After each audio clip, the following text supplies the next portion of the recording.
सभी लोग भारत में 3 न्यू क्रिमिनल लॉस लागू हो चुका है। हाँ भी लोग वही 3 क्रिमिनल लॉ जिसके बारे में हमारे होम मिनिस्टर अमित शाह ने पार्लियामेंट में अनाउंस किया था और वो कल ही मतलब 1 जुलाई 2024 को इंडिया में लागू हो चुका है। तो भी लोग अगर आपको नहीं पता तो आपको कहना चाहता हूँ जो इंडियन पेनल कोड था उसको अब रिप्लेस करेगा भारतीय न्याय संहिता। इसके साथ साथ जो सीआरपीसी मतलब कोड ऑफ क्रिमिनल प्रोसीड्यूर था उसको रिप्लेस करेगा भारतीय नागरिक सुरक्षा संहिता और इसके साथ साथ जो इंडियन एविडेंस एक्ट था उसको रिप्लेस करेगा भारतीय साक्ष्य अधिनियम। तो भी लोग अब सवाल आता है कि जितने भी प्रोसीड्यूर अब चलेगा क्रिमिनल ट्रायल्स में क्रिमिनल लॉ में वो सब इन तीनों रूल या तीनों एक्ट के अंतर्गत ही घूमता रहेगा। लेकिन भाई लोग क्या आपको पता है पहला केस कौन सा है? कौन सा ऐसा पहला केस है जो ये 3 क्रिमिनल लॉ आने के बाद लॉन्च किया गया है इंडिया में? वैसे भी लोग इसको लेकर भी इंडिया में एक बहुत बड़ा कंट्रोवर्सी है, लेकिन जो ये कंट्रोवर्सी जिसके द्वारा इस कंट्रोवर्सी को खत्म किया गया वो भी है हमारे होम मिनिस्टर अमित शाह द्वारा। वैसे भी लोग रिपोर्ट के माने तो दिल्ली पुलिस ने एक कंप्लेन लॉन्च किया था और वो लोग एक कंप्लेन लॉन्च किया था 1 जुलाई 2024 को रात को 1:30 में, जहां पर दिल्ली पुलिस ने एक स्ट्रीट वेंडर के खिलाफ एक केस दर्ज किया था। और उस स्ट्रीट वेंडर का यही गलती था कि वो स्ट्रीट में अपना जब बिजनेस करता है वो ऐसे बिजनेस करता है कि वो पब्लिक रोड को ऑब्स्ट्रक्ट करता है, जिसके वजह से उसके खिलाफ एक कंप्लेंट लॉन्च होता है। सभी लोग अब सवाल आता है कि उस स्ट्रीट वेंडर के खिलाफ दिल्ली पुलिस द्वारा क्यों केस दर्ज किया जाता है? वैसे में लोग 1 जुलाई 2024 को लगभग रात के 1:30 को जब दिल्ली पुलिस के कुछ ऑफिसर्स सेंट्रल दिल्ली के कुछ एरिया में मेनली रेलवे स्टेशन के आसपास जब पेट्रोलिंग कर रहा था तो वो एक चीज नोटिस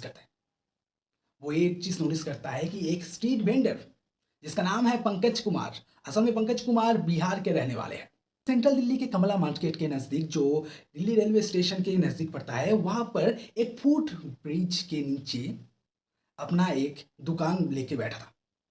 और वो उस दुकान में पानी का बोतल बीड़ी सिगरेट गुटखा ये सब बेच रहा था और वो अपना जो सामान होता है वो ऐसे लगा कर बैठा था कि जिसका वजह से लोगों को आने जाने में बहुत दिक्कत हो रहा था।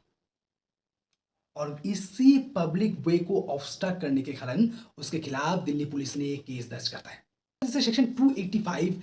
बीएनएस भारतीय न्याय संहिता के मुताबिक उसके खिलाफ एक केस दर्ज किया जाता है दिल्ली पुलिस के द्वारा। तो भी लोग अब सवाल आता है सेक्शन 285 बीएनएस किसके बारे में कहते हैं? तो वे लोग सेक्शन 285 बीएनएस से कहता है whoever by doing any act or by omitting to take order with any property in his possession or under his charge cause danger, obstruction or injury to any person in any public way or public lane of navigation